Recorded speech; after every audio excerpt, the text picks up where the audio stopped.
আজকে না স্কুল যেতে ভালো লাগছে না। আজকে একটা আইডিয়া বার করতেই হবে, এত না স্কুল যেতে পারি।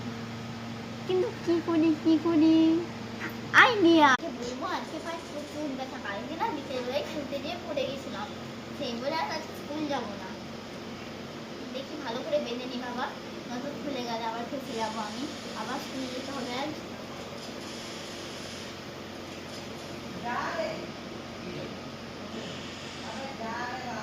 এরা কথা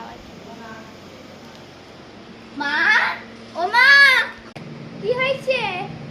মা আজকে না আমি স্কুল যাবো না, আজকে আমার পায়ে প্রচুর ব্যথা। দেখো এই পাটায় এত লেগেছে যে ব্যান্ডেজ করতে হয়েছে।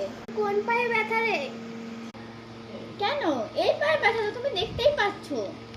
আমি তো দেখছি তোর এই পায়ে ব্যথা, তাহলে ওই পাটা তুলেছিস কেন? ব্যথা ব্যথা করছিস, দাঁড়া তবে রে। আজকে না প্রচুর লেগে গেছে, বাবা পালাই না, তোমার রক্ষা নেই।